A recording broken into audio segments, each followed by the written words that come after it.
And then I'm going to ask for a roll call.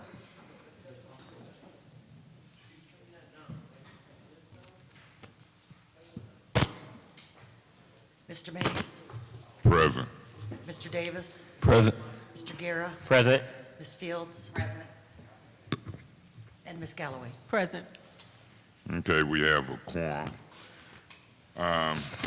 This hearing was recessed until 9 a.m. Wednesday, October 24th, which is today. We'll do some business today, and then I predict we'll recess again, and then we'll reconvene as we schedule witnesses and move further down the road. This process might go on for the next 3 or 4 weeks. We'll see how much work we get done and how much cooperation we get with the people that we are calling.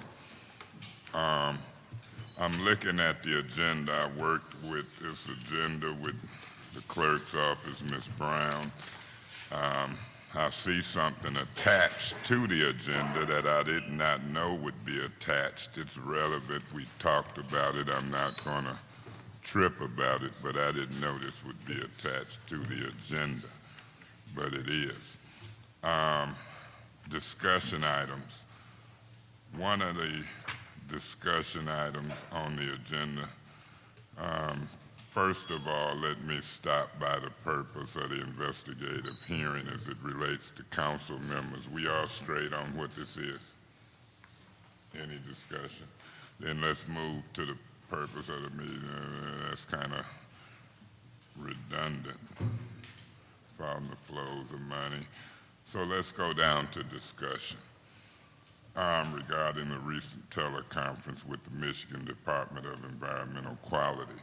I think that was, who was that? Ms. Fields or Ms. Galloway talked about Amy Epke, and then also Mr. Newsom. So we made contact with Amy Epke's office. I made contact with her office, and then they scheduled a conference call for yesterday. And so included in that conference call, or scheduled to be included, was President Winfrey, the clerk, Inez Brown, and myself. I think it turned out on the conference call with myself. I was at home. Ms. Brown, it was just you, Mr. Winfrey, that was not there. And then for the MDEQ, we had Amy Epke and the Attorney General's office, Richard Cole. So they said we can submit all our questions in writing and they would answer. I said that one answer might spark another question. And so we seem to agree that we will be asking the city attorney's office to issue a subpoena for Amy Epke. And so that's what we're asking this morning.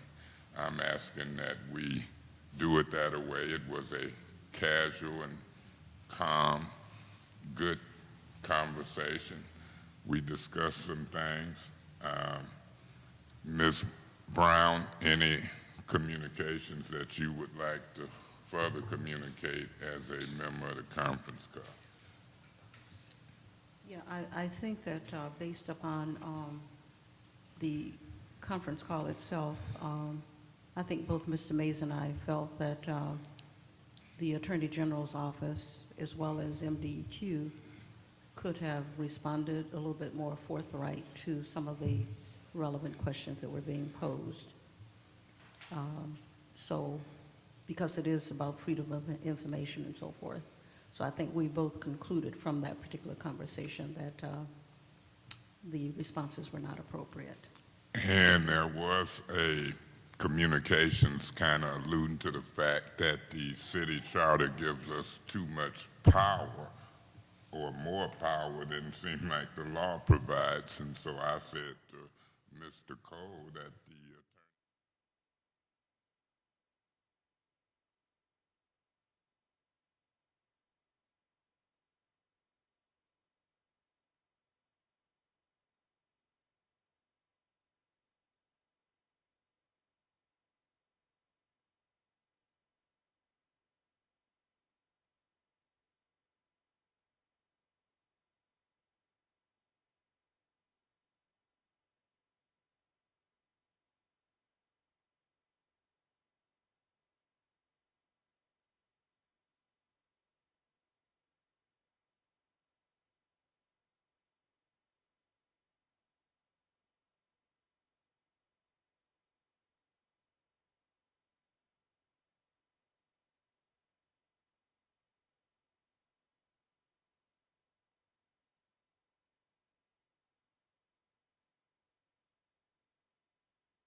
Is this going to include someone from Treasury and Assistant AG, Mr. Cole?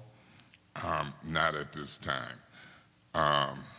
What I'm thinking is, let's see how long the city attorney's office take to produce that. Let's see how long it take to get served. Let's use the MDQ as the first state case, and I predict that we will be over in circuit court attempting to enforce that subpoena. So we'll set a time and date certain so they can have a date on the subpoena, and then we will have it served, and then I don't think they will respond, and I think either somebody over in our circuit court will decide that. Ms. Fields? I see that AECom isn't here today. Are we going to have to subpoena them as well? No, I don't think so. We've had conversation with them. I just came from down there. It's a letter. Let me tender you this letter. Mr. Guerra have given you a copy. We're just going to reschedule them. It would have been, yeah, we do. It would have been, I would have liked to have AECom testify before Mr. Parks. Mr. Parks is here today, so we will proceed with at least one witness. But I think everything is going smooth. If the MDEQ had responded like AECom, then we would be okay without a subpoena. But AECom is willing to appear. Alan Wong, Latanya Turk, and Miranda Rutledge. I just talked to Miranda. This is the letter, and I put it in all the other council persons' box. So I think we'll proceed without subpoenas for AECom. Well, I haven't finished reading the letter, which I was just handed, but Well, take your so time. is AECom going to appear? They will appear. Okay. Ms. thank you. Galloway. What is the process when we subpoena? What is the time frame? How long does it take to issue a subpoena if the attorney could, through you to the attorney? Remember, we had discussion whether we would use outside counsel. I think Ms. Fields brought that up. I say we'll give our city attorney a chance first, and Ms. Wheeler chimed in and said it would give them 2 or 3 days to issue a subpoena. And then service, give them a day or so, even if you serve by regular mail. But if we go process server, give it a day or so. So 3-4 days, they should have it. What date will we set? Will we set next Wednesday for them to appear on the subpoena, or will we set a day after that? Once that day hit and they don't show, then we would go over to circuit court, to a circuit court judge pursuant to charter, and the circuit court judge would hear what we have to say, and if he or she decides to enforce the subpoena, they would. So Councilman Mays, I see that Attorney Millhouse is here, and you might have heard Ms. Wheeler say that. I'm sorry, I did not hear her say that. Yeah, And, we was in a committee and so I didn't meeting. know if he threw you to him, if he wanted to Respond. correct, to say, if we ask for this to be done today, which is Wednesday, when would a subpoena be issued? And what time frame will we be looking at if we begin this process today? In all fairness to Mr. Millhouse, he mentioned to me coming in he would sit in for Ms. Wheeler, but through me to him, if he want to say anything about it prior to her, Mr. Millhouse. I can answer that. Well, basically, a subpoena. Okay. The subpoena, it's just a matter of filling it out. Put the necessary information where you want it to go and send it. And they have however long it takes to get there. Once they get it, you put a date and time when you're in a location, asking them, requesting them to appear. And it's up to them, and you have to wait for that time period to see if they're going to appear or not. As he indicated, if they don't appear, you go to the next process. If they appear, matter resolved, and you move forward. And the next process would be circuit court. Thank you.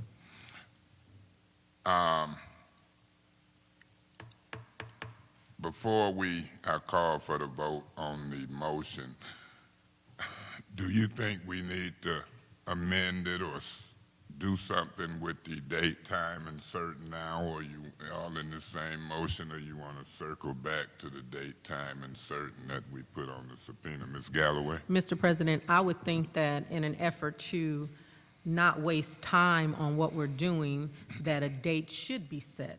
That way we know that when we send it out today, there is a date that is set, and therefore, if that date is not met, then we know that we can go to the circuit court and say that, you know what I mean? And to me, Do you I don't, have a yeah.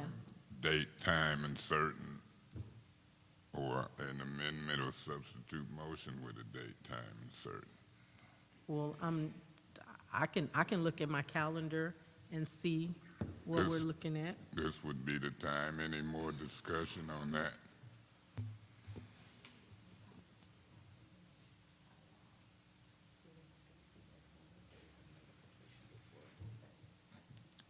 The clerk is asking the city attorney through me whether or not they have certain time frames on notice.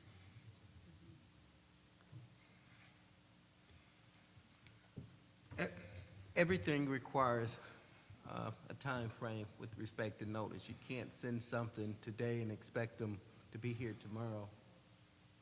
You just, the proper notice, proper service, and you give them a date and time. The sooner the subpoena is submitted with the date and time, the better, as well as with the reasonable amount of time for them to appear. If I was to try to facilitate a time, I would first ask the council, is Wednesday seem to be good days for everybody, for this group? So if we go with Wednesday, based upon what AECOM is requesting 2 weeks, I would go the same time period for the MDEQ. Not the next Wednesday, but I would go with probably a date and time certain the following Wednesday, and that would really give it enough time. So Councilman Mays, if I can. That would be the 7th. So that would be the actually, yeah, that would be the 7th. In the evening. Yep, we do. Councilman Mays, I have a question since you said that. Am I hearing from you that AECOM is saying that they need 2 weeks to appear before us for these Yeah, and hearings? we will discuss whether or not we give that type of time. Well, I would say on the record, I'm not willing to give that time. AECOM had a large meeting at the Mott Event Center back in April, where it was all big, it was grand, it was all of this. And they told the community that within 60 days, they would have a follow-up meeting to express to them their plan. They have been on payroll by this community, and when I say payroll by this community, they are recipients of a $5 million contract that is funded by this community. Although it comes from the federal and/or state level, this community is the fiduciaries over recipients of that money, and for them to have been under contract, and I'm so sorry. So what we'll It wasn't. do- Wait a minute. It wasn't. Maybe it wasn't. Was it this April that they did that meeting? Maybe. But my point is, AECOM has spent very little time before this council. A lot of things have gone on, and for them, I have to just say for the record, the fact that I came into this meeting today and they're not here today is very disappointing for me. So And, what we'll do- whoever else is here, I appreciate, but AECOM should have been here So today. what we'll do, as soon as we clear this motion or amended or substitute motion. So I out, make a we can then substitute motion. Circle back on Mr. AECOM. Chair, I make a substitute motion that the date be November 7th which is already a committee meeting, and so I don't know if you want it to happen during that time to be responsible so that all of my colleagues who are normally used to being here in the evening can be here at that time. So I would say November 7th at 5 p.m.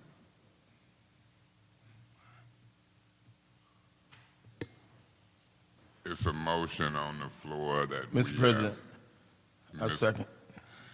So it's been moved and properly second that we set the time and date, at least one time and date. We'll see if we have any more in between that. One time and date to be November 7th at 5 p.m. As it relates to the investigative hearing process.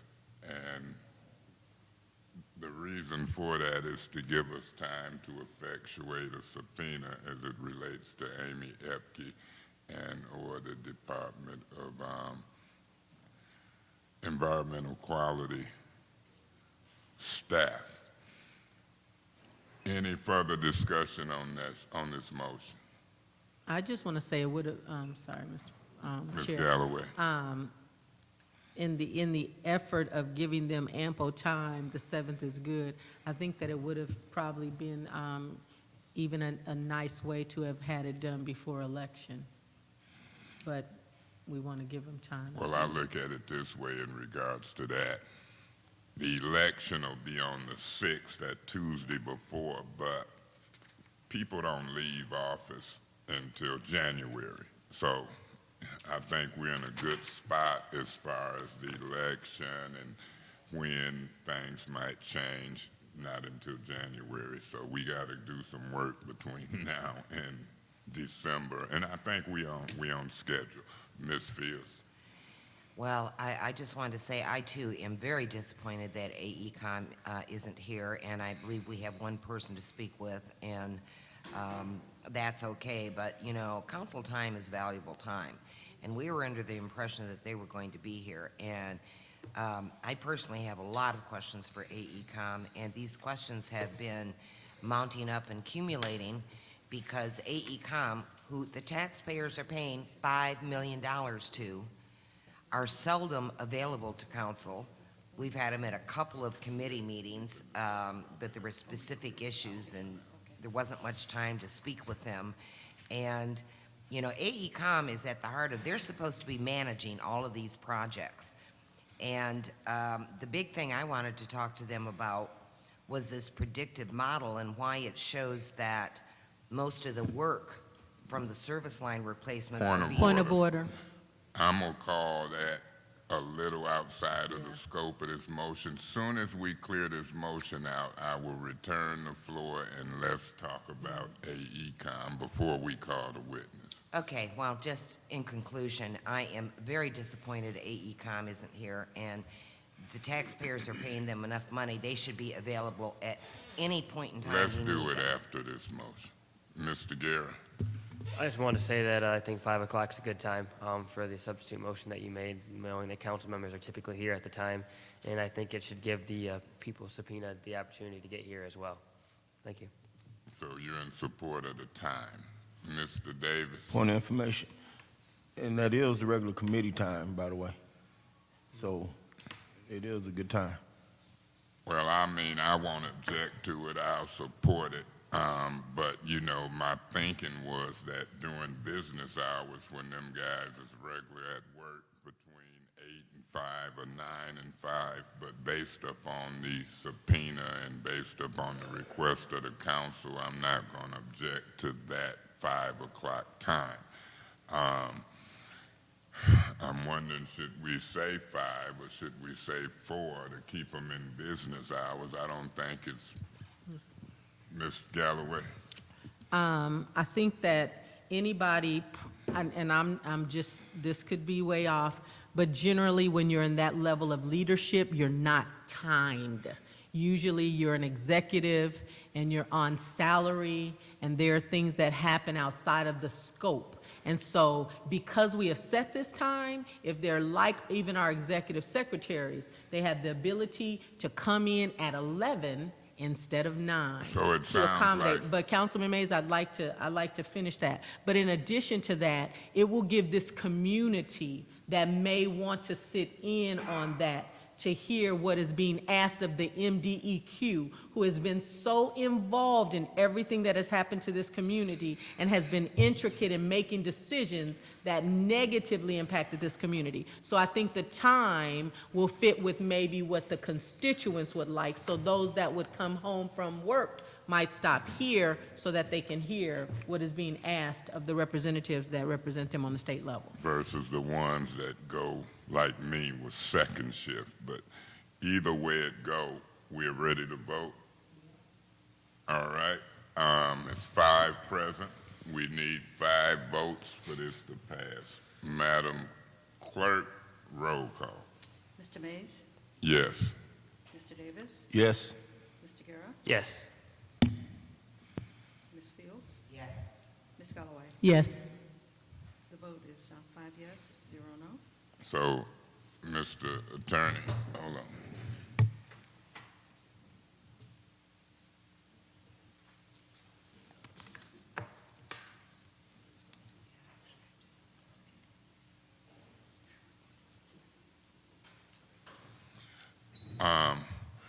We'll be getting together to make sure that we are getting that done.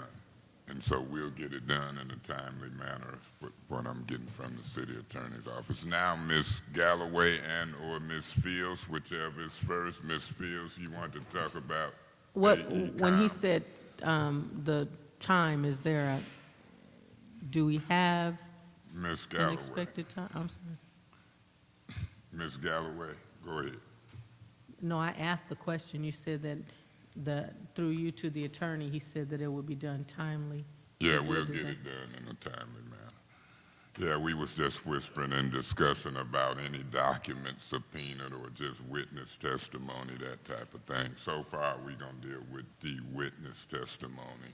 We might, if you got some desires about certain documents, let me know pretty quick, because right now we going with the person versus a combination. Ms. Fields? I have a request to make at this on the, what was the date again, the 7th? Okay. I would like this article, this Flint Journal article that has been attached to our agendas today. Who requested that be attached? You? No, I didn't Okay, actually. But proceed. specifically, I don't think I did, but I did ask specifically In during committee. committee that we be allowed to I discuss understand. this. So they were Proceed. probably just anticipating. Okay. Okay, then we got it figured out. Go ahead. Well, my request is, at that meeting, not only do we have ample color copies, because the map is kind of meaningless unless you see Yes, the you need color. the colors, right. Okay, of this for council and for witnesses, and actually, I would like to have Let extras. me interrupt. You got the color copy here? I might have it. If you don't, you got it? Well, I do, but it's online, you can get it at any time, but I have, in addition to But I having, want to ask that we get color copies. We have them already. well, yeah, I'm not quite finished. Okay. Okay, in addition to having those color copies for council and for the witnesses to view, I would like extra, because I do think there are going to be quite a few citizens who are interested in this particular topic. So I'd like extras for the citizens that come, but I also would like the screen set up with a computer projector so that map can be visible to all of us, the public and all of us, as we discuss this. Because at the heart of this is, where did this predictive model say there's most likely to be lead and galvanized lines? Where did the predictive model say they're probably going to be copper lines? And then overlaid is where they've actually been doing the work. And since AECom is the manager of the project and assigns, I believe, project areas to the contractors. I want to know why the heck they're doing all their work in areas that are predicted to not have lead and galvanized, and the lead and galvanized areas have hardly been touched. Let me say this. If you read the sworn testimony, I think it's Judge Lawson's court, you read the sworn testimony that was attached to the documents that we received via our source. What was also relevant was the amount of money that would be left. That's the scope of this hearing. And right now, the city, even with where they're digging, is predicting they would come under the $97,000. Whether that's true or not, we'll see, because the model in the red area, and once they hit it, when you look at the copper that's been found, the 16% lead or galvanized that's been found in this phase, when you look at the numbers, if you believe it, then they say they're still on track for coming under 97,000. In the scope of this hearing, the only reason that would be relevant is the money. So that's why I'm allowing the latitude on some of those details and mechanics. That's why we're listening to our witness today. But remember to keep it within the scope of the cash and the money flow. Ms. Fields, and then Mr. Guerra. Well, I've not mentioned this to the rest of council yet, because I was waiting for those people we've asked to be present first. But I had a conference call with Amy Epke myself, and I have asked some questions. I actually sent a letter to Assistant AG Cole, Amy Epke, Treasury, all of council. You all got a copy of my letter. And my letter said, we need to know definitively whether the state is going to pay for the difference in cost between the traditional excavation and the hydrovacking. And I referenced 4 letters that had gone back and forth between the state and the city, because I said I was very concerned that the city not end up having disallowed cost with no way to pay for it, since in an earlier article, the state had estimated the difference in cost would be almost $15 million. Yeah, that's exactly why we're having this hearing, to make sure we're proactive on what costs will be allowed. Well, and did Amy Epke answer that, or did she refer us to Treasury or somebody else? But she did, and I'm ready to relay that conversation. yeah. Okay, So so I was told, and it's better to have someone here than just kind of like hearsay, but it is pertinent to this. I was told that there was a total of $97 million, which you just referenced, for lead service line replacement. And she said that the state probably most likely will pay for the difference in cost for traditional excavation versus hydrovacking, which is something I think several people in council were very concerned about. But the message was, we're paying the $97 million, and then that's it. And so then subsequently, we see this article, and I don't know, when you look at this map, it seems like a whole heck of a lot of red area. I don't know exactly how much we've spent. I think we've asked for reimbursements for up to $30 million. Let's get to the bottom of it. But That's what the hearing is about. Let's get to the bottom But of I it. don't know how much we have backed up to still ask to be reimbursed for. But at this rate, with where they're doing the work, because there's still a lot of blue areas on there, if they don't turn around and prioritize those red areas, there is a possibility we could use up all of our funding and still not have replaced the lead and galvanized service lines. That's the point, but now let's gather as much information and at the end analyze what we gather. Mr. Guerra? Yeah, before we went on to questioning our first person, if we do get to that point, I just wanted to say that I was disappointed as well that AECom did not come to this meeting, and hopefully they are able to attend our next one that we have, and we're able to give them Well, time. So that's just all I want to say. I was disappointed they didn't come today. Yeah, the question is this: do you want to schedule AECOM? You got a letter. I passed it out. Do you want to schedule AECOM next week, tomorrow, the Mr. next Chair. day? Let me finish. Tomorrow, the next day, and then depending on what you do, they requested in the letter, I think it's in the first paragraph, issues regarding state funds. While AECOM is willing to appear at such hearing due to the short notice provided by the council, AECOM cannot be available for the proposed October 24th hearing. AECOM requires mutual agreeable time within the next 2 weeks. So within the next 2 weeks, if somebody want to cut through the chase and set a time and date, I think that's where we're at. Ms. Galloway? Mr. Mays, Councilman Mays, what short notice are they saying? Well, I think it's fair for them to say short notice. I had verbal conversation with them either on Friday, I think, maybe. It may have been Friday. And then I thought we would talk Monday. I didn't hear from them. I thought we'd talk Tuesday, and I didn't hear from them. So whatever that 2 or 3 day time frame was, I went down this morning and talked to them, and they said, didn't you get my letter? I sent you and President Winfrey a letter. I said, no.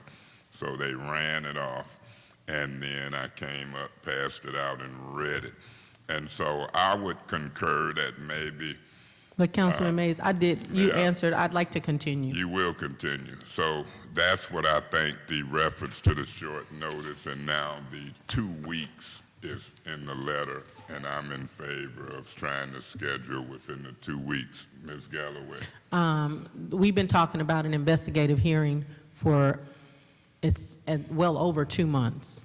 I don't understand why, just like Mr. Newsom could be called up, AECOM, who is right downstairs, whom you've spoken to even this morning. And so I can tell you this, I'm committed to this community.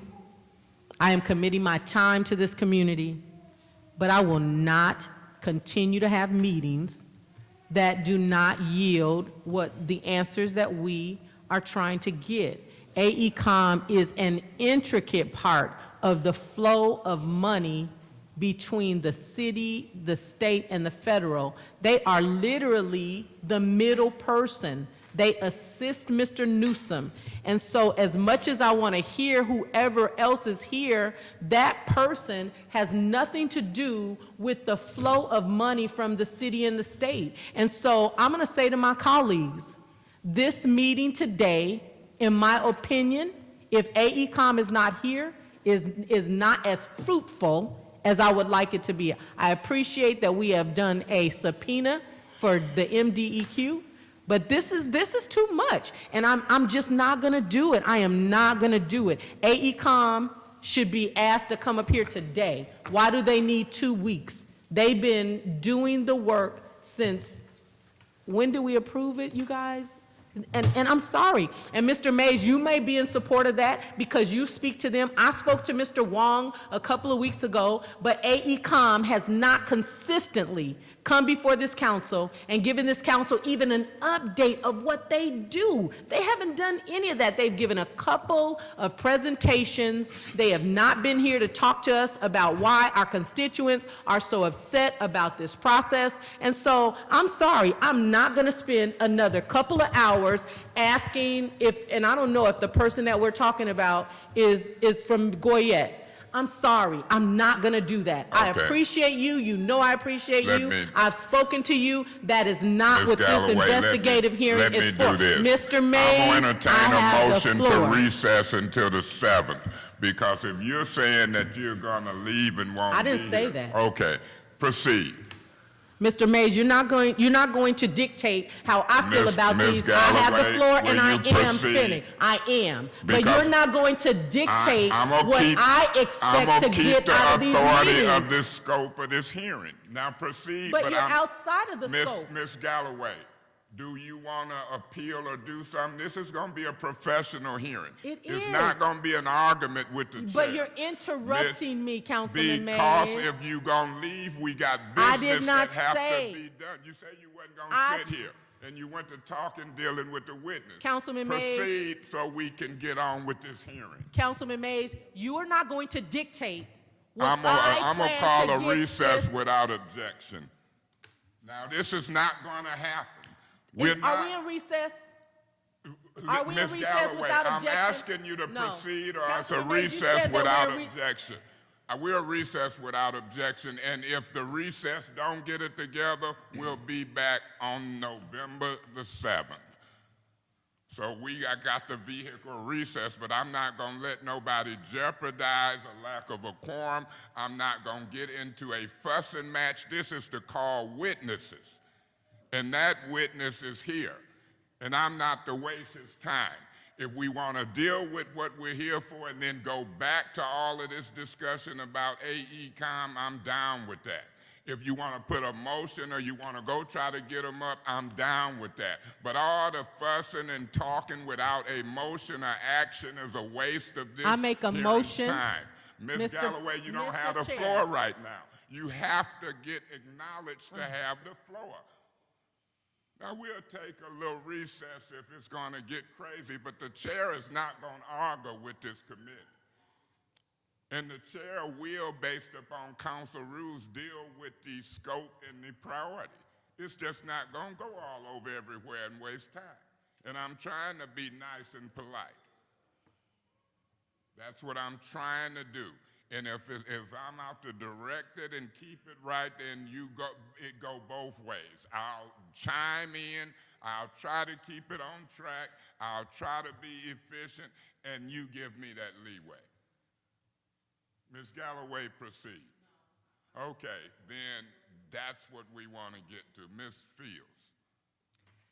I just want to say I'm not in favor of a recess right at this moment because I do have some questions for the gentleman from Goyette. But I believe we need AECOM and the MDEQ and everyone here in the same room at the same time so we don't have a he said, It's not she going to said. happen that way. Every witness won't be here the same day at the same time. You've got to take witnesses as you get them. It happens that way in court, and I'm asking this council, you done made your point. Ideally, we want EPA here, we want DEQ here, we want Goyette here, you don't want that. It don't happen that way. You schedule them. You be courteous to folks, and then when the courtesy break down, you subpoena. That's my point. I don't need a lot of speeches about who we wish Point of we was information. here. What's your point? Does the Ms. chair realize that we're asking for a contractor that works in this building and in this community every single day? Yeah, Mr. Guerra. Yeah, I realize that. We know what's going on. I wouldn't care if we was asking for the mayor and she had something on her schedule. You work with folks and then you subpoena. We don't have to just do I have the floor? beat the drum about who here and who ain't. Go ahead, Mr. Guerra. I make a motion that we send a letter as council to AECOM for them to hopefully have enough time and they can be notified to attend the November 7th meeting. Do you think we need I them support here? that. Ms. Galloway, do you think your motion need to have them here before that, or you're comfortable making it with the 7th? Same one. Okay, 7th. so it's a motion properly on the floor to have AECOM communicated with to be here for at least the November 7th meeting. Ms. Galloway, I second that. so it's been moved and properly second. Any other discussion? Roll call, Madam Clerk. Mr. Davis? Yes. Mr. Guerra? Yes. Ms. Fields? Yes. Ms. Galloway? Yes. Mr. Mays? Yes. The vote is 5 yes, 0 no. And I don't think it's wrong if we schedule something next Wednesday or prior to communicate with them as that as well. So from what I'm hearing, I'm confident they'll be here, but their schedule didn't permit today.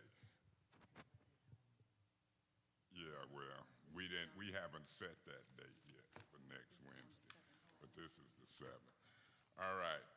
Any other discussion on any other business, procedure, and/or witnesses? Ms. Fields. I do have just a couple of questions for Mr. Parks. Is it possible to bring them up? We will get there. Once we clear up, we moving down the agenda. I'm double checking any other discussion on any witnesses or whatever, then we'll swear the witness in. I want to do this first. Ms. Galloway. Has this council been able to reach out to Eric Pocan? I haven't reached out to him yet. We haven't sent any communications, any memos.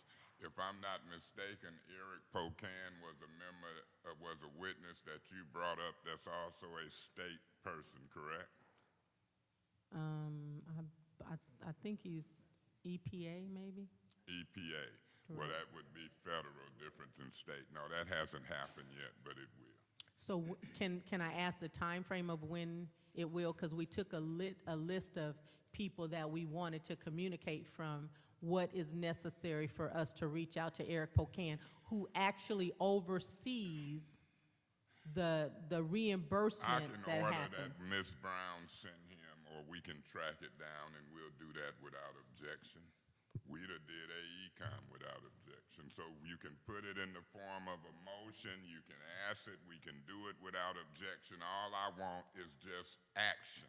So if that's your request, I would order that. We communicate with him without objection. If you want to put it in the form of a motion, we can do it. I just want action.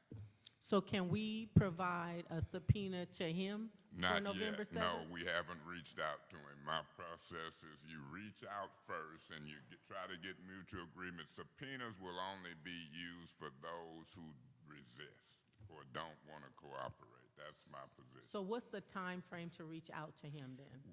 We can try to do it soon as the staff can. Ms. Brown, Perfect. you can talk to her about Councilman it right Mays, I now. don't want you to be frustrated. We gave a list of people that we wanted to speak to. So the fact Galloway. that he is so intricate Ms. in the Galloway. reimbursement process and he hasn't been communicated to, please Galloway, understand, that's why I'm My asking. frustration is how long the council members is talking and making a point that's made. That's my frustration in public. When you say you want AECOM, my frustration is all the long speeches about it. Let's just get it done. Mr. Guerra did that. My frustration ain't with Mr. Pocan or nobody else. It's just that we done did it with the staff. So that's my frustration, trying to get council people to use time fast and efficiently. It ain't with Mr. Pocan, and that's in the process. So that's my frustration So, that Mr. you sense. Mr. And Chair. if you listen to the chair and let me recognize Mr. you, Chair, I'm talking. you shouldn't be. You should be I am. recognizing me. That's my frustration, you. Right now, my frustration is you trying to run me, and it's not a good look in public. It's not going to happen. It's not proper. And whatever your strategy is, it ain't working with me. Mr. Davis, did you have something? Yes, Mr. Chair, this is a very important hearing, and I'm hoping this is proper and on point of the discussion. This is very important hearing of the flow of the money from the federal to the state. Through you, Mr. Chair, Councilwoman Galloway, I don't deem the chair getting frustrated, as just being frustrated with you, but the time it takes to get to the place of where we just call it and whatever without any opposition of it, we can call whatever witness we need to. But I think we need to do it in a more timely manner so we could get to the witness and move this thing forward. I'm thinking that might be the issue. We're taking too long just to get to the place where we just go through the fundamental action of getting the hearing going without objections. So we need to just move. That way we won't waste nobody's time. And I'm done. And just so you know, Ms. Galloway, and to the council, somebody said, and I think it was you, that we had been working on this for 30 to 60 days. Everybody didn't support this hearing in its present form. You might not have, Ms. Fields. It was a split on the council on who would chair and what committee. So it was some things that took us longer. We're here now. Regardless of what we talk about, how long it get here, who didn't show, Stick with quick action, call witnesses, and proceed. So, Mr. Parks, what I'm gonna do, I'm gonna ask for the last time, and if it is, it's no big deal. Ms. Galloway, Ms. Fields, Guerra, any more discussion on the discussion items before we call the first witness, or maybe the only witness today, Mr. Davis? Mr. Chair, did we ever call forth the witness that Councilwoman Galloway wanted from EPA? Say that again. Mr. Eric Cohane? Pohane. Post something about that. Yeah, we got a letter going out. We're going to communicate. That's what we've done without objections, Ms. Point of information. What's your point? Did Councilman Davis realize that was my question? Right, That's what I was speaking about when you thought about the time. right. Yeah, we'll communicate a letter out for the 7th. That's the only time we got now. So once we said we would communicate without objections, we'll have the same type of communications we had with the MDEQ and AECOM. We've got a process of communicating with witnesses, but then after that, if nothing don't work, we go to the subpoena process. Everybody straight? Ms. Galloway, straight? Okay. Mr. Parks. Let's see if we can get that chair straight for him with this table. Thank you, Mr. Wood.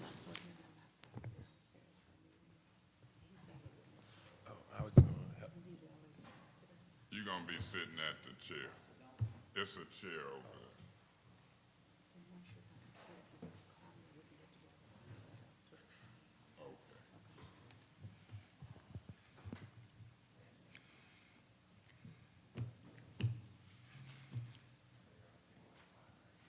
Okay. You get for setting it up.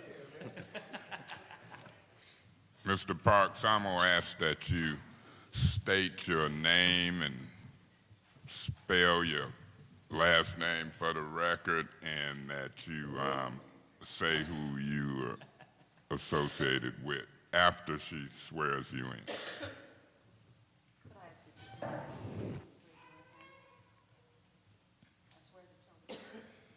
I swear to tell the truth, the whole truth, and nothing but the truth. Okay, could you state your name and who you work with, and any opening statements that you would like to make for the record? Yeah, thank you, Council. My name is Joe Parks, Joeparks. I'm with Goyette Mechanical. I'm project manager for the service line replacement project, and also for the restoration project. Mr. Parks, do you understand what we're doing in this hearing, or do you have a general idea that we're looking at the scope and the money that's flowing from the state to I have city of a Atlanta? general idea of what you're trying to accomplish here, and I'll do my best to answer any questions that you have.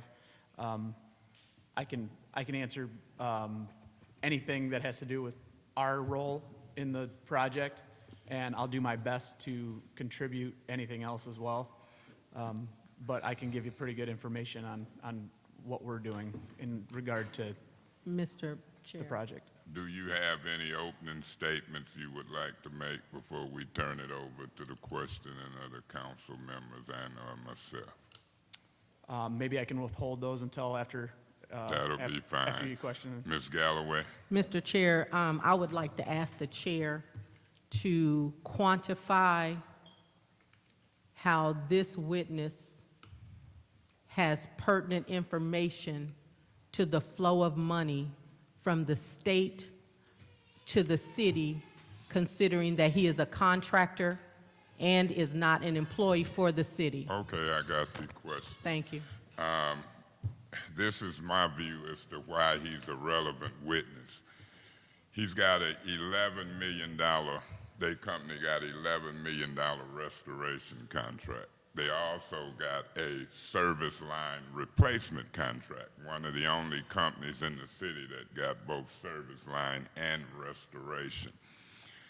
AECOM is being paid $5 million to manage the service line replacement, not the restoration part.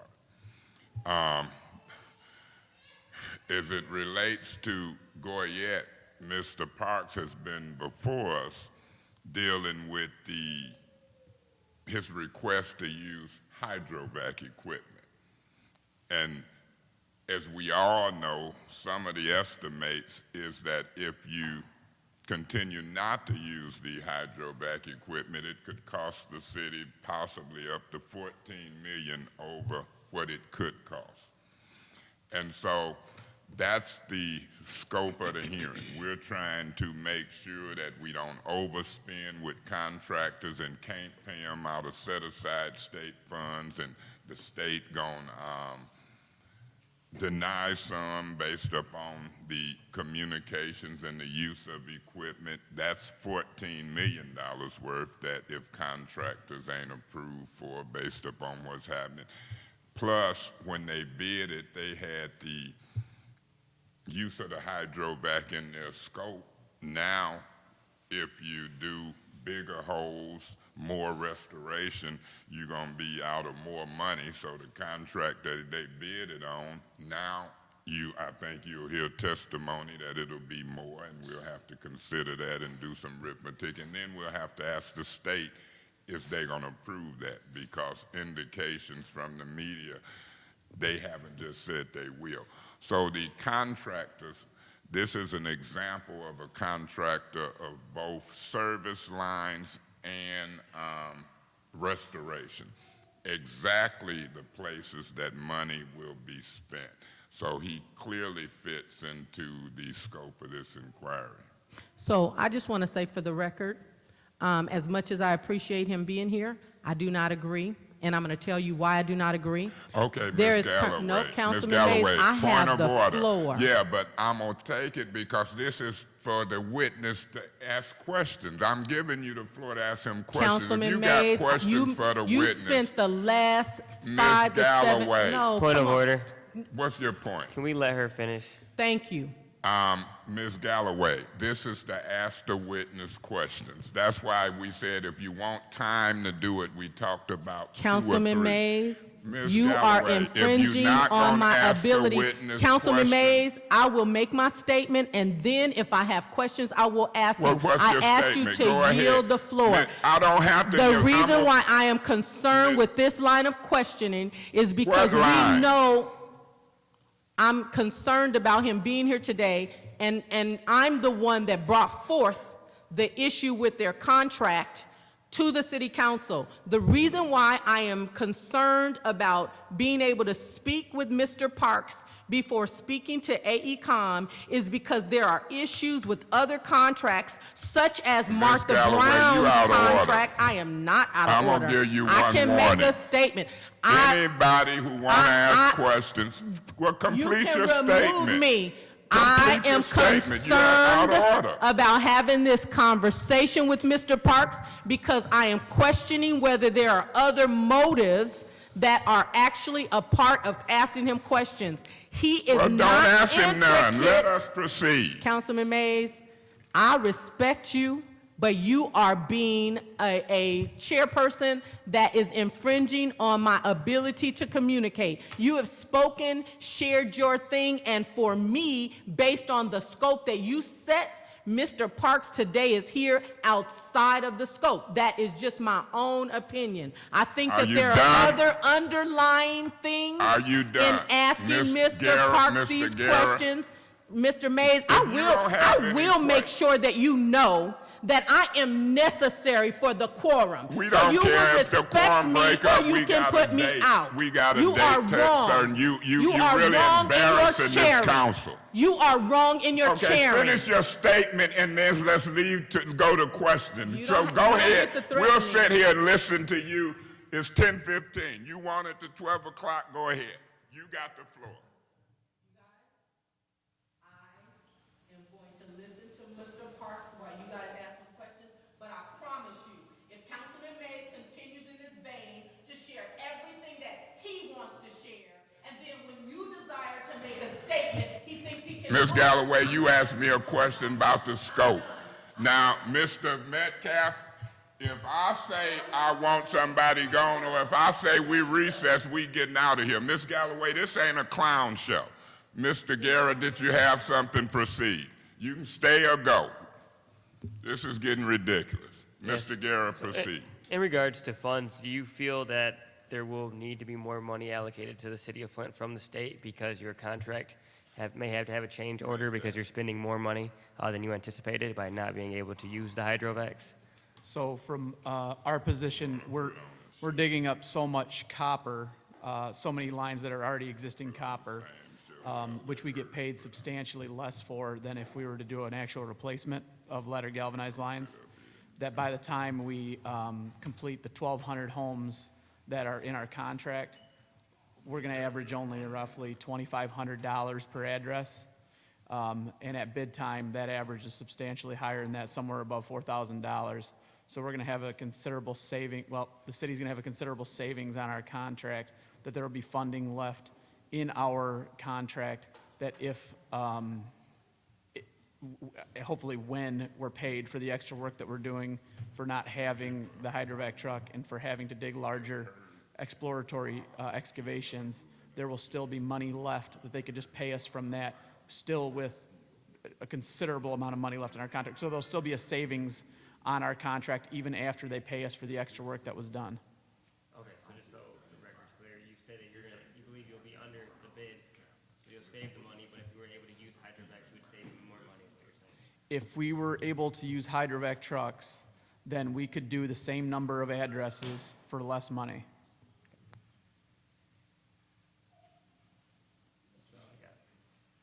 Ms. Fields.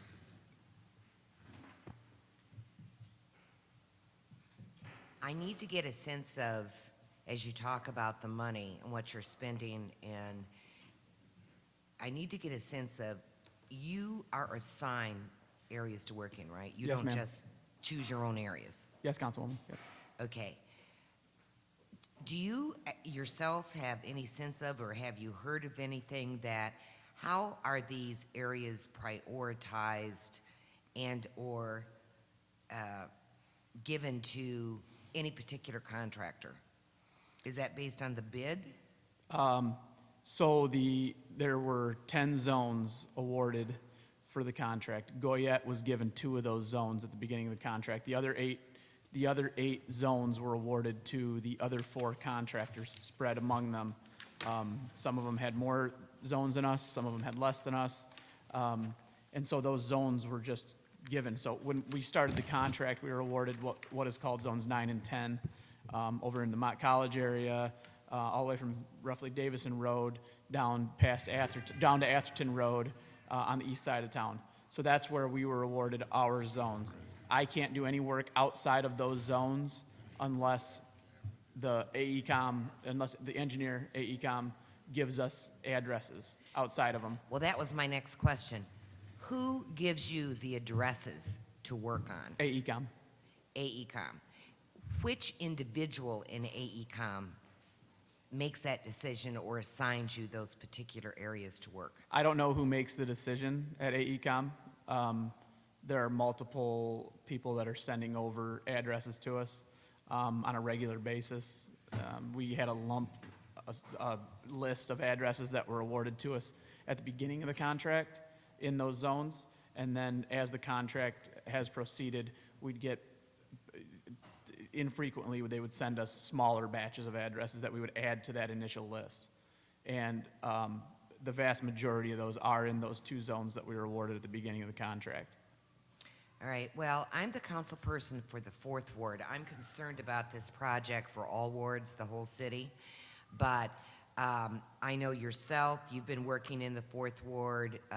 W.T. Stevens was assigned, I don't know who all of the contractors have been given east side areas, but what I'm concerned about is looking at this map that predicts where you're going to find copper to copper versus lead galvanized.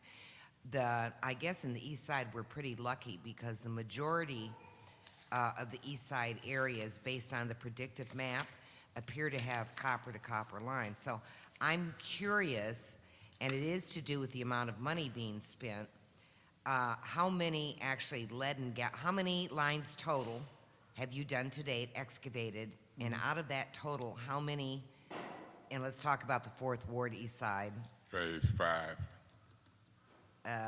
any phase he's had a contract for. Okay, well, How many of those actually have needed to be replaced? so it's hard for me to separate what we've done in the Fourth Ward as compared to all of the addresses we've done total. include all of them. Okay, so let me comment just on Phase 5 right now, because I think that's what your concern is, if I'm interpreting what you're telling me correctly. We've done between 1,000 and 1,100 at my last count. I regularly input that information into a database at the office, but so let's call it 1,050 addresses we've done in phase 5, and the vast majority have been copper. I think at last count it was less than 300 replacements of that, so I know we're at between 20 and 30% replacements. Okay. I'm sorry, in previous phases of the work, so the initial phase through phase 4, we've been awarded a contract in every phase. So we've been on this project since the very beginning. And for example, last year we did roughly 2,700 addresses, and I think we were at like 80% replacements, and 20% were found to be copper. So it's kind of flip-flopped since previous phases. Were they in the same general area? No. Well, that makes a big difference, because once again, and I don't know if you've even seen this predictive map. I don't know if the contractors are aware of it. It was just an article in Flint Journal, and then, I read the article. The first time I saw that map was last Thursday when the article was, or I think it was last Thursday, whenever the article was posted. okay. Well, and these questions won't be for you, they'll be for AECom, because they're directing the contractors. They're managing the project. Okay, so, I was aware of that heat map in previous phases. I never saw it, but I was aware of it. So. okay, well, my last question here for you is, do you have any sense of, in the article, and it's, like your third hand, but in the article, Mr. Wong stated that the predictive map only has a 94% success rate, and the reporter pointed out that that was a much better success rate than just the random assignment of areas or addresses. My question to you is, do you have any idea or any sense of how AECom is prioritizing areas for work? I can't comment on that for what they're for how they're doing it. All I know is that they awarded 10 zones, and of those zones, they gave us addresses within those zones. So they tried to keep us away from each other, essentially, is what my understanding was, so that we would be working in our own areas and we could be as productive as we could in those areas. I don't know how they selected who went to what area. I don't know how they prioritized what addresses in those zones were to be completed first or last or anything like that. Essentially, for us, they gave us a bulk address list, and we were turned loose on that list. So we built our own schedule off of the addresses that were given to us, and that's how we've been proceeding through this phase. Okay, and I'm sorry, I did have one other, And just I got, one. but, and this is it. before you do, I got a point of information for this contractor. Isn't it a fact, or maybe it's not, that the contractors bidded on which zones they wanted? We in our bid, we bid on how many zones we could do, and that was pretty much based off of our bonding capacity. For example, Goyette bid on all 10 zones, so we submitted a number that stating that we could do all 10 zones. So had we been the low bidder, we would have probably been awarded all 10 zones. But since there were bidders that had lower zone numbers than us, and I don't know how they picked which zones we got, Councilman Mays, but our number was, I think it was a fifth of six. And so the last 2 zones were given to us. Mr. Mayor. All right, and this is my last question. At this point in time, and we hear from you every few weeks or so, right? Yes, Councilwoman. The last time you were in council, you said that not being able to use hydrovac has cost your company approximately 152,000, I think you said at that point. Could you tell me what that figure is up to today? So we have two extras that we have quoted, that we've been updating the city and AECom on.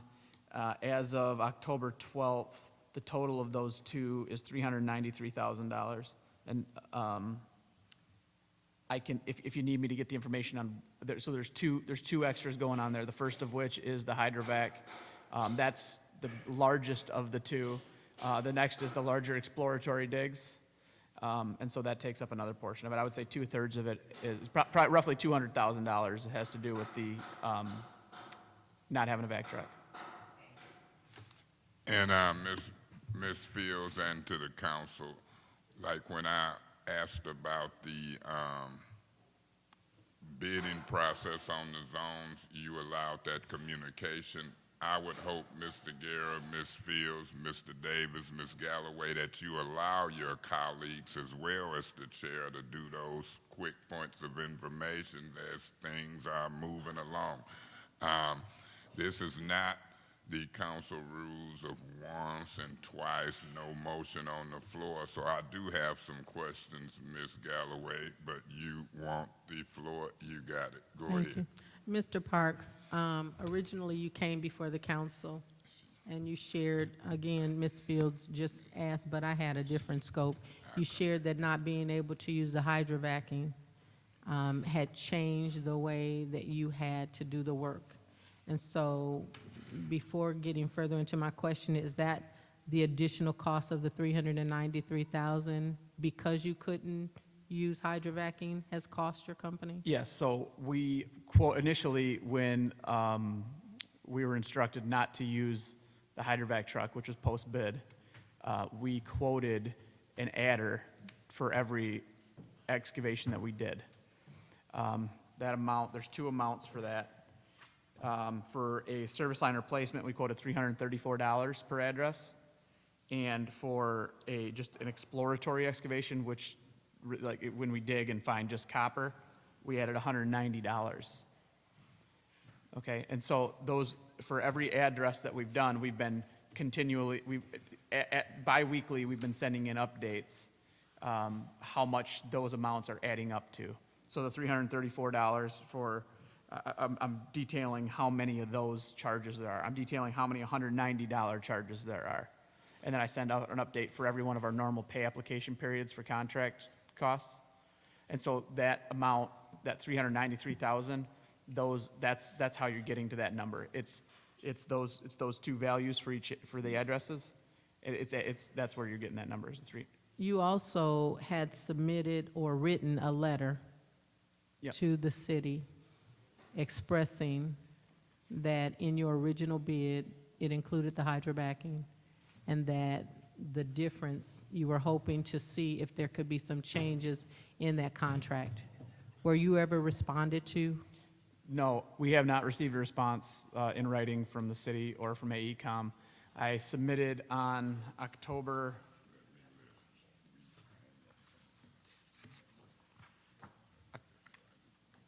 11th, because we haven't received a response from AECom, I submitted a memo to them and copied the city on it. Basically, it pulls out the clause from the RFP in our contract. It states that for any claim for extras, it states that for any claim for extras, the engineer has to give their opinion on it in writing, and we haven't received that yet. So we're going on almost 2 weeks since I've submitted that. And really, that was just to bring to light the fact that we haven't received any opinion whether or not what we're claiming to be legitimate changes, whether they believe those to be legitimate changes or not.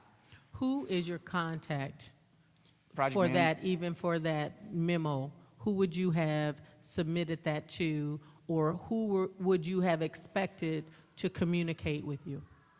So we sent it to Mr. Benzik and Huey Newsom and copied AECom, Darby Neidig, and in that I CC'd Alan Wong as well. I would imagine that Darby and Alan will be the two that are going to be reviewing that I expected would have reviewed it months ago. Great. We submitted it back in July, these claims, and we still haven't received any opinion on whether or not they're legitimate changes or not, from their perspective. And so that's what we're waiting on right now to be able to move on to the next step, which is hopefully negotiating a fair payment on these changes. Mr. Parks, you shared that in your contract, you all bid on zones, and I guess within those zones, there are addresses that are associated, and that you received those addresses. Can you walk me through when you do the work that you do, because now you guys have the restoration contract too, so I don't know if this is overlapping in that. And the reason for my question is just to kind of give you a little background. Martha Brown has come before this council and shared, and I don't want to put words in her mouth, but the way that I understood it is that she was concerned that some of her work was being done by your company. Are you aware of what I'm speaking of? I am. Okay, so because I don't know exactly what you do, can you share that if you're, or would it be safe to say, if you receive addresses, and I don't know the depths of Ms. Brown's contract, but when you get to what does she believe she should be doing it and not your company should be doing it? There is zero crossover between her scope and ours. There is no work that we would do. We have done zero work that Martha Brown would have done that we're doing now. I don't know, I can't speak for Martha Brown. I don't know what the confusion was for her, but we dig mass excavations at every one of these addresses. Martha Brown, or whoever the hydrovac contractor would be in previous phases, there was Dependable and Chartier, there's other contractors that have done it. Whoever's doing that work is simply using the hydrovac truck to dig 2 small holes on either side of the curb valve. We dig a mass excavation using all sorts of different equipment, and the hydrovac truck is simply part of that. We would use backhoes and shovels, and then we'd use the hydrovac truck where we deem necessary. And we use it on virtually every single excavation that we do, if it were allowed, which it was in the bid. That's why I'm here, is because I have a tool. One of the most important tools that I have is not at my disposal because of decisions that were made by AECom and the city. So because of that, it's costing us more money. So as an example, one of the biggest things that we do with our vac truck is expose utilities in our excavation. We dig safely around them, such as gas lines, sewer lines, fiber, phone, cable, any of those kind of things. We'll use our vac truck because we can quickly dig around those utilities without damaging them with the vac truck. We use the vac truck so we do not damage them. Now we're having to put 1 or 2 men in each excavation to dig with shovels around these utilities. So that is what we use the hydrovac truck for, is to assist our larger excavations. Okay? And Martha Brown's scope is entirely different. All they're using it for is to identify pipe composition on both sides of the curb valve, 2 small holes. So, Mr. Parks, is your company experiencing not being paid for what they've received a contract for? No, we're being paid for all our contract work. Okay, so there's not a flow of money issue for your contract between you and the city? No, the city is paying our invoices for our contract work timely. Okay, and so you haven't been told to withdraw from anything due to resources as far as money is concerned, outside of what you believe you should be able to do? You are being paid, and you guys are in good shape where the city is concerned? No, we're not in good shape I on this mean, job. as, No, according to the contract. according to the contract, we're not doing the work the way the contract was written. We're doing the work we're doing the I work. know what in a you're t- saying. we're- I it's- know Let him that an- concern. let him But no- answer. Let Oh, him go ahead, answer. I'm sorry. The contract, the way the contract was bid and the way that we're doing the work now are two different things. We're getting paid the contract bid units that we bid to, but we're not getting paid for the changes that were implemented after the project was bid. So we put down numbers for all sorts of different bid units. I'm just going to say a number, just roughly $4,400 for a full replacement. Well, that $4,400, and that's not the number, but I'm just saying it. So that $4,400, we bid that including use of the vac truck. So now that the vac truck has been taken away from us, it's costing us more money to do that full replacement. So we proposed that we need to get paid more money because the way the project was bid completely changed.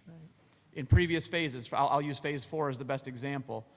We did 2,700 lines last year, and on virtually 2,700 lines, we used a vac truck in one capacity or another.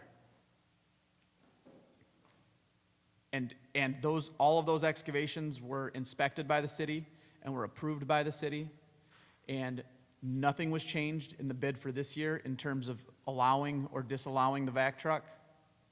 And then after the project was bid and we started work, they told us, you can't use the vac truck.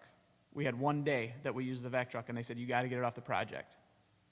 And that was something that you discussed with this council in a committee meeting Yes, a few Councilwoman. months ago, is that correct? Yes. Okay. And- Go Oh, I'm ahead. sorry. Nope, go ahead. Mm-mm. And what I do want to state is that I understand that the administration made decisions based on what they felt was good for the public health and safety. So I know that these decisions were made in an attempt for good reasons. So I will not argue that at all. But with that said, it's still a change to what we bid, and it changes the way that we have to do the job.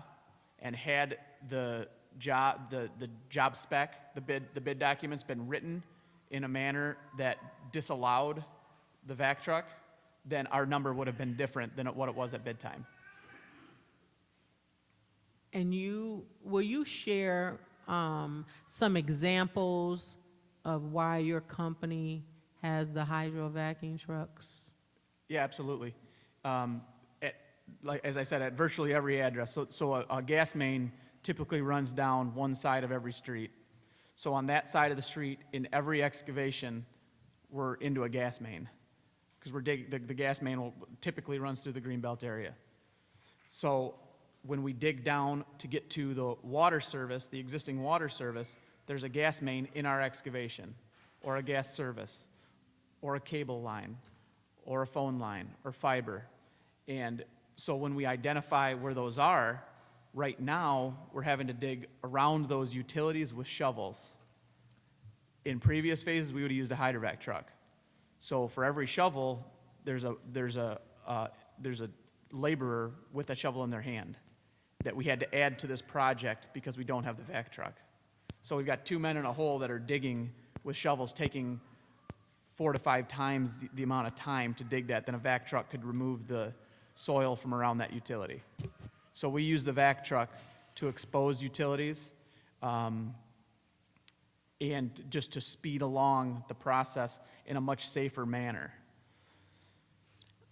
And one of the things that you shared with me, it wasn't the men, it was about examples of, in the event that there's water, Sure. safety, and you provided a letter from someone on the safety of it. So Consumers Energy and DTE, they consider the vac truck basically the new standard of how to excavate around their utilities, so the gas lines. So part of their standard operating procedure is to soft excavate around their gas lines. And soft excavation is essentially vac truck. Thank you, Mr. Chair. Mr. Garrett, Yeah, I got a few different questions for you. So in regards earlier with Ms. Fields. before you start, Mr. Garrett, if I may, I'm really being polite. I enjoyed that, Ms. Galloway. Okay, I had to do that for Joe Fact, because they don't know our internal communication, so very good. Mr. Guerra, Yeah, excuse me. yeah. So earlier you said, I can't remember the exact number, but as you said, about 20% out of the 100% with Phase 5 that you were finding galvanized lines. Now, were those scattered throughout the neighborhoods, or were those on one street, like those houses all been put at the same time, or were those just random lines throughout the neighborhood? Because A little of both. a little of both. If it, for example, Franklin, or over here by Mott College, the majority of those lines were public side partials. So that means there was copper running from the home out to the curb. So the private side was copper, but the public side was still lead. So almost that entire road, there was lead. Okay, so that one, a lot of them were right there. And then typically spread throughout neighborhoods, not even on every street in every neighborhood, but we'll find 1 or 2 replacements. Okay, so randomly. Or more, or 10 or 20, I'm just throwing, so there are neighborhoods that they're scattered, then there's some that everything is a replacement. Okay. Thank you for that. That's interesting to see. You're The other question was, in regards to restoration, since that the funding comes to you two for restoration contracts, is it easier to restore a property that has been traditionally excavated or hydrovac excavated? If it's a replacement, it makes no difference, because we're gonna dig the same sized hole regardless of our excavation methods. So if we're gonna expose, if we're gonna dig up even on an exploratory where we find copper, we're digging in the same sized hole that we would whether we had the vac truck there or not. So the size of the excavation, the amount of service line, the amount of pipe that you see when we're done digging, none of that changes. None of that changes just because we do or do not have a vac truck. Okay, so the price of restoration is So the same. the price of restoration changes. Now, with that said, that's speaking in terms of how a service line replacement contractor digs. Okay, so a contractor like Martha Brown, if she digs and only finds copper, then it's a different story, because she's only putting 2 small holes in the ground. So there is some extra expense on restoration for that. Okay. For what we're doing as compared to what that contractor would do. Yeah, and I understand you guys, when you're using the hydrovac, I think that we get the misconception that the reason that we were missing splices was because we were doing 1 hole here and 1 hole here, and we were kind of missing the whole row. But when you're using the hydrovac machine, you're digging out the same exact hole that you'd be doing if you do it the traditional style. You're just doing it a safer way and less cost efficient. So we're going to deliver the same product essentially to you regardless of excavation method. The excavation is going to be, in essence going to be identical as a finished product. Once the hole is there, you're probably not going to know that I used a hydrovac truck or I didn't use a hydrovac truck. So yeah, we're creating the same excavation, removing the same cubic foot of earth out of the ground, whether we use hydrovac truck or we use any other form of excavation. And I assume it's much safer than the other way as well, or? It certainly adds to the safety of our workers, of the excavations in general. Yeah, because my concern of not using that for the way you guys were using it is not that we may not have the funds to do the traditional ways, because you said that we would be coming in under budget, but it's the fact that we may be misusing the funds and spending more than we actually have to by not using the hydrovac machines. So I guess I'm not fully understanding what you're asking me on that. Yeah, because earlier you said that you would still be coming, because you're finding so many copper lines, you'd be coming under your contract, the amount that you were amounted to. We would. Yeah, so it's not that we're not gonna have the money to pay you. It's that we'd be paying less than if you were to be able to use your hydrovac machines. So to clarify that, the reason so when we hit 1,200 excavations, the way that the project was bid, it assumed that a large portion of those were replacements. So that a large percentage of the excavations that we made were going to be lead or galvanized or some other material that's not copper. And now we're getting close to that 1,200 number, and instead of 80% of these lines being replacements, so lead or galvanized, they're actually copper. So we charge much less for just exposing copper and backfilling it than we do digging up lead and replacing it with copper. So as a result of that, at that 1,200, once we hit 1,200 addresses, we're going to be less than half of what our contract value is. So our contract value is roughly $5.6 million for the service line replacement contract. Currently, as I said, we're at over 1,000 lines, and we've only billed out $2.4 million. So we're at less than half of our contract value, and we're almost done with the number of excavations that we're contracted for. So what I'm saying is that from our perspective, without, we only look at it for how this applies to, how this project applies to Goyette.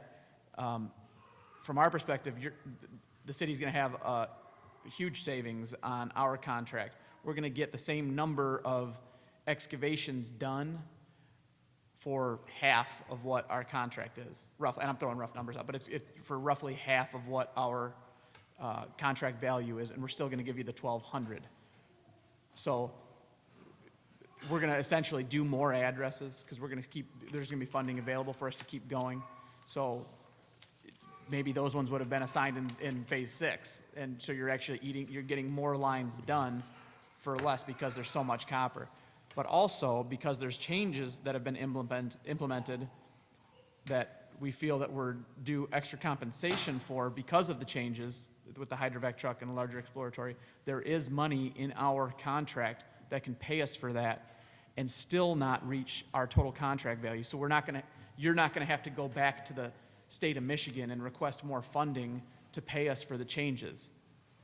And as I said before, the changes that were made by the mayor's office for good reasons. They made these changes because at the time they thought that they were possibly missing Misplaces. Right. And I'm not an engineer. I have no comment on whether or not that would happen or not. I have my own opinion on it, but the reality is that they made a decision for the best of the community, for the best decision they could make at the time for the community, but it's still a change to our contract, and we need to be paid for that change. And there's money available to do it in our contract because we're finding so much copper that we're going to have a couple $1 million left over at the end of this project. And in the large scheme of things, we're asking for a pretty small amount as far as that's concerned.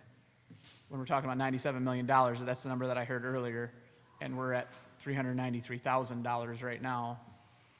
It's kind of it seems to us to be a drop in the bucket. Thank you. Mr. Davis. Thank you, Mr. Chair. I got a couple questions, Mr. Park. Was this hydrovac truck equipment actually in your bid when y'all took the contract? Was that truck inside, because your contract was excavation? Yep. You actually have it written inside of your bid? Yes. This piece of equipment? Yes, we included it in our list of equipment for the contract. As a major piece, Yes. and you was gonna excavate? Yeah, that's part of our means and methods of determining how we're going to do the work. And we listed 2 hydrovac trucks. Now, my question go to the second part of my question. Who was overseeing your project? Was it anybody from AECOM or the inspector from the city to make sure that people doing the quality and the type of work that they was contracted to do? In previous phases or now? If I was to do some type of building product, the electrical inspector come and inspect Yeah, before I could. I understand. Okay, I understand what you're asking. Yeah, so we had city inspectors on every single excavation that we did. The reason I'm asking, when it comes to the hydrovac, and one person house missed with a high percentage of, you can find, but if you find one that did not get changed, that's one too many. I understand that, because I don't want that to be my house. But this is the question.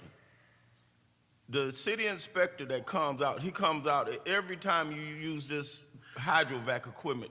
to make sure you're doing what you say you're gonna do or your company gonna do with this. Because it's easy for people to say one thing and we know do another because we all try to get the easy way out. We have a city inspector on every single address that we perform work at. Before you fill that hole up and when you got that truck, Every one, they come out and they measure the depth of the service line. They check to make sure there's no breaks in the when sewer. you're IDing, because I noticed you said something about the gas line. Now, Ms. Digg, don't they play a part in this? All Miss Dig does is they come out and they locate where the line is. Absolutely.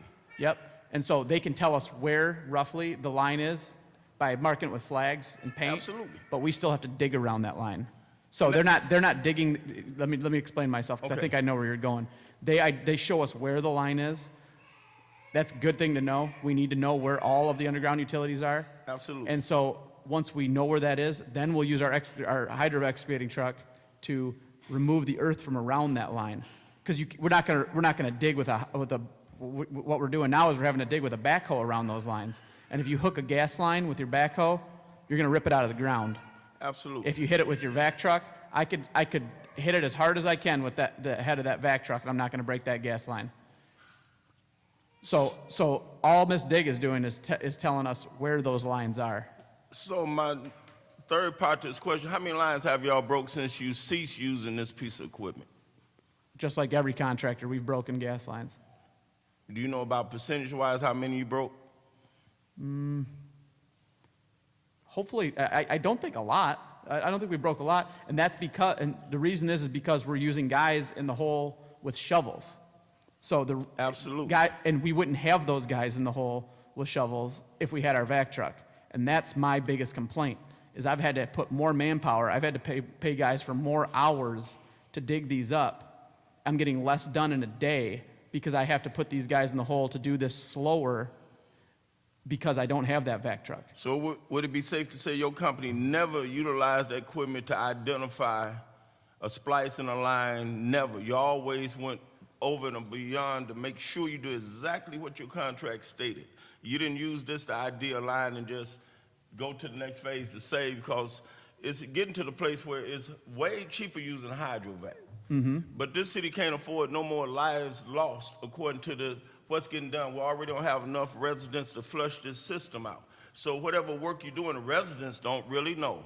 Our trust level is that much right now. So we really need confidence at what's going on with these contractors. Yeah, Councilman Davis, we would provide you with the same excavation, the same size, exposing the same amount of service pipe, whether we used a hydrovac truck or we did not.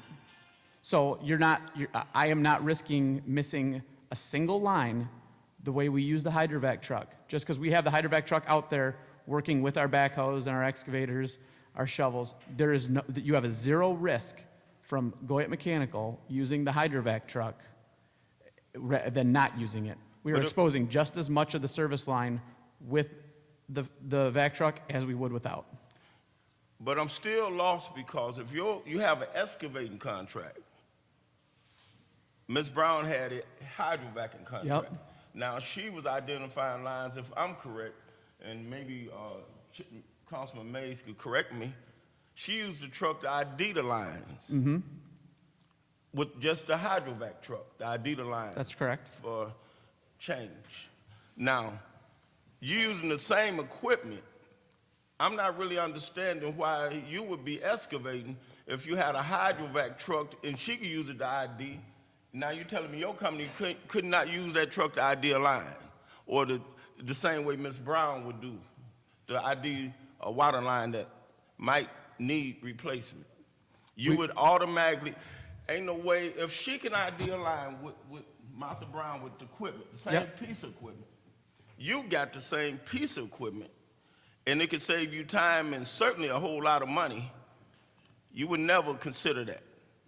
No, we have got AECom inspectors on every project, City of Flint inspectors on every project.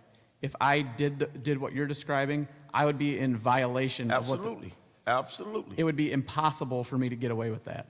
And we've been in business for 90 years in the City of Flint. Absolutely. The entire time. I would not do something to hurt our reputation by You're trying highly to try to reputable sneak one business. past the city.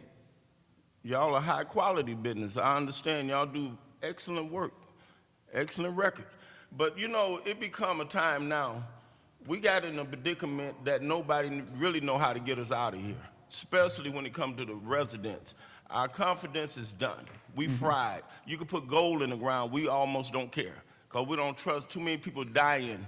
The funeral homes making all the money in this community. We got to get to the place, it's just hard to have a conversation when I know my job was different than this lady's job, but by you taking the same equipment from my company, which I didn't have the same assignment as Martha Brown, and it's so detrimental to my contract. It could change my numbers some, but the way I'm seeing it, it's a viable part of your job as well as her job. I have some I graphics can here see that, taking a backhoe Yeah. and causing a problem.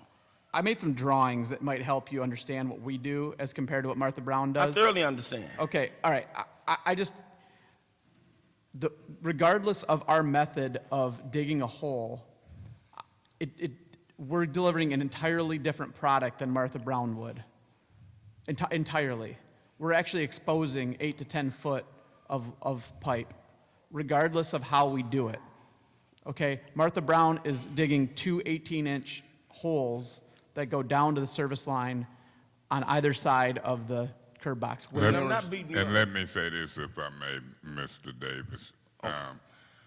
The contract that Martha Brown had, the scope was 2 feet on either side of the curb box. That's what she bid it on. Right. If we knew that primarily on the street side there had been some splices, Right. copper repair and lead spliced together, and that splice was 5 feet out, Right. then somebody should have told Martha Brown, we want hydrovac holes dug by you rather than 2 feet out on either side of the curb box, private side, public side, go 5 feet. Right. And then we wouldn't probably be sitting here. So it ain't the hydrovac, in my opinion, it's the scope that was put in the contract. Somebody should have changed it from 2 feet to 5 feet. Now everybody is doing the 5 and 6 feet excavation.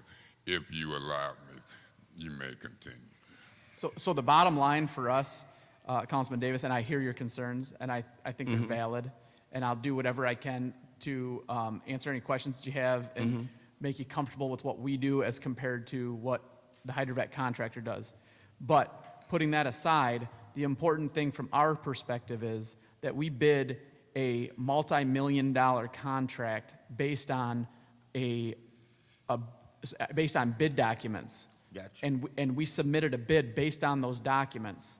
And then after a contract was signed by both us and the city of Flint, based on those bid documents, the city and AECom changed what was the way we were going to do the work from what we bid. So now we're doing the work that we didn't bid the job to do it this way. That was changed. And as a result of that, it's costing us serious money, hundreds of thousands of dollars. And so that's the bottom line. And once we can get somebody to acknowledge, anybody from the city or from AECom, just to acknowledge us and let us know that, yes, we agree that this is a change, then we can actually sit down at a table and we can talk about how much that change is worth. Because we're at the position now where if we do all $5.7 million of our contract and we get to the end of it and we haven't been paid a dime, we may be up to $800,000 in changes that have been unresponded to by the city. And then we're in a position where somebody's going to have to go to the state and request extra funds. If we handle that now and get these bid units added, or get these pay units added to our contract now, and we can bill them as we go, we won't have to exceed that contract amount. And we're still going to do more addresses than we were contracted for. Thank you, Mr. Parks. Well, I would say this in my closing.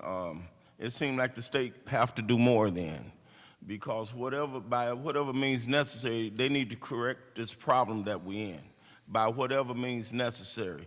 It seemed like we're on a limited, impoverished budget to barely put a little Band-Aid over something that's major, because all of the infrastructure is infiltrated.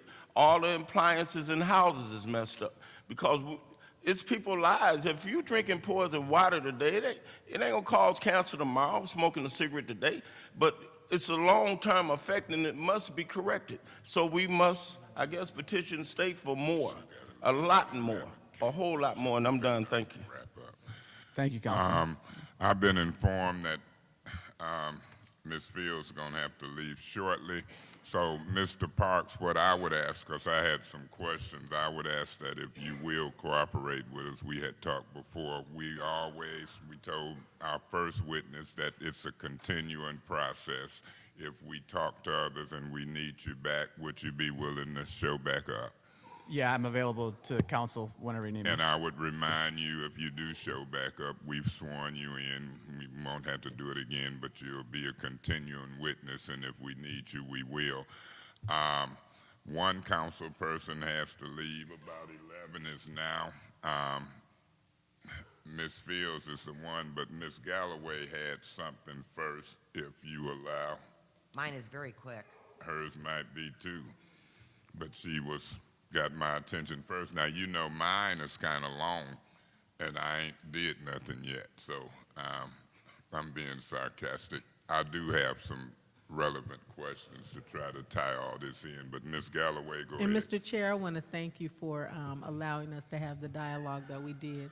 And Ms. Ga- Mr. Parks, that's for real. Well, no, I'm 'Cause I for know you real have some too, and questions. I don't pay attention to Joe Fact them because we are a internal body, and when they in their newsroom, we don't care how they debate and discuss. They ain't under the Open Meetings Act, so we are all good. It's been a fine day so far, but continue, Ms. Galloway. I Mr. understand. Parks, I want to thank you for being here. You have answered some questions. I just have one quick question. Is it more expensive for hydrovacing than for the other method? And if so, what is the difference roughly? I don't know how to answer that question because it depends on what you mean by hydrovacing. If you're referring to a crew coming out and it's literally just a hydrovac truck and an operator, and they go out and only identify the line that's in the ground and they find it to be copper, that's going to be cheaper. It's going to be more affordable, I should say, to the city than having a service line replacement contractor with a hydrovac truck, a backhoe, and 8 men Okay. doing that excavation. And the reason for my question is because it seems like there was a halt to hydrovacing because of cost. But I don't know. I don't do what you all do. But the point Ms. is, Galloway. what? I don't think it was a halt to hydrovacing Oh, I because thought of that- cost. I think it was halted because the decision was that it was a safety risk. In other words, they said the hydrovac overlooked 6 or 12, or however the number was, lead and galvanized. I got you. And they said it because they were doing 2 holes 2 feet on either side of the shutoff. They were missing. But they went out 5 feet, they'd have seen part of the line was copper, and 5 feet out it had been spliced together with lead. Okay. So the contract gave them 2 feet on either side, but to really be sure, the contract that Martha Brown had should have said 2 feet on either side and 2 more feet on either side. Okay, so with that explanation, then that means that what Goyette was doing wasn't relevant to any of those things because What we use the hydrovac truck for is entirely okay, different. and Yeah. that's the only thing that I wanted to make sure because what you're doing is not creating a safety risk, and it's already included in your bid, so it's not more money. That's right. Except you're losing money because of the way that it's being done. That is important to note that when we bid the job to use the hydrovac truck, I remember that. so it doesn't cost the city another nickel for us to have that from our bid. I just wanted to, we- I just Yep. wanted to simply clarify that. Sure. So now it helps me, because when you kept saying the scope of work, I didn't understand Yes. what you were saying. So those are 2 different things. And then one more thing, I received something, we get articles that say 16,000 pipes excavated. and yet only 7,000 have been replaced. So is the excavation what we should be looking for, or should we be excited about how many pipes were replaced? Because you can excavate and nothing be done, right? So this is just Joe's opinion. This is, I think that that question should be asked to the engineer. Okay. But I think the biggest thing to be excited about is getting the lead and galvanized out of the system, right?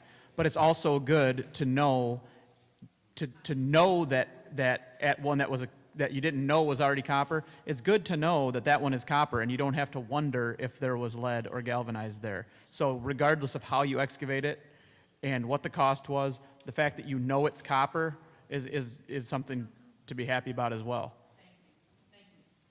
Ms. Fields? Okay, mine is really quick. I'd like to request an executive session to have our city attorneys explain to us how we can verbally change a written contract and expect no risk or liability without doing a change order. That was kind of awkward, but It I'm wasn't just verbally, that we did have a written directive to stop using. this isn't for you, Mr. Parks. I Sorry. apologize. That's okay. So, Ms. Fields, you're requesting an executive order for what? I mean, An executive executive session session. for what? To discuss these verbal Payment. changes to contracts without written change orders regarding the hydrovac. And that would cover many contractors. Janelle, I would ask that we would put an executive session or for a finance committee meeting, the next finance committee meeting, to discuss the possible outstanding payments as it relates to these matters. I would order that without objection at this point. Anything else, Ms. Fields? No, I know you gotta go. Yeah, I just think, I never have understood this, and especially after hearing this explanation, this is the first time, even though you've spoken to us before, that I've really grasped the difference between your hydrovac techniques and the other ones, but it's really the same problem. You know, if we have signed contracts, okay, I don't know how we can just verbally change it, and Okay. and I'm really concerned that there's a potential liability for the Let me city. say this, if I may. Can I finish? No, Then you I can didn't say get a that. chance to ask questions, and we making speeches. Remember, when we get a witness, it's valuable that each council person, including the chair, get a chance to use that time. And so I will allow you to continue, but remember, your comments, which you having to leave, really intrudes on the chairman's inquiry time. Proceed. Made you feel guilty, did it? That's fine, I'm done. Now you may proceed. Okay, so before you leave, let's recess at a time certain, which do we need, Ms. Fields, real quick without holding you up, do we need to reconvene before the 7th, or we just want to? No, no. So you don't want to worry about Eric Pocan and AECOM prior to the 7th and nobody else? But if they do, we get a little bit, when we get a little bit, I lean toward not waiting to the 7th, but if this majority decide it won't be nothing in between time, I don't think it rules us out to do something in between time if we can get a quorum. So I don't want to really entertain or do a motion to recess until the 7th unless that motion includes, I see you moving, Mr. Davis. I would entertain a motion to recess until a time posted and certain and/or November 7th. So I want to entertain a motion that gives us an opportunity prior to the 7th. So I want to entertain a motion that gives us an opportunity to meet, to continue the investigative hearing if a time prior is posted and/or the 7th. Either So or. moved. So moved. Ms. Galloway, so moved, you say. Mr. Davis, Mr. President, I move that we Point of recess. information. You Oh, want a to second. second it? Yeah, a second would be in order.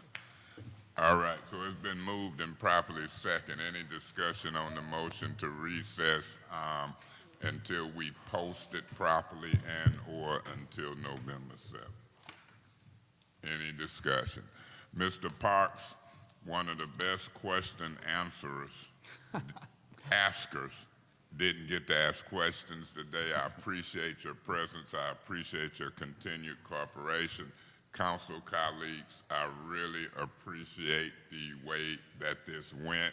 Ms. Galloway scared me a little bit, but hell, I scare people myself, so it worked out fine. It's a good hearing. I appreciate your presence. You are doing the city a fine job. We will watch the flow of 200 to 400 million during this crisis. It's necessary, it's financial. Thank you so much. Roll call on the vote to recess unless there's any other comments or discussion from council. Roll call, Madam Clerk. Yes. Yes. Yes. Yes. Yes. This meeting is recessed until a time posted and/or November 7th. You don't have to do anything? You don't have to do a roll call or anything? On, recess.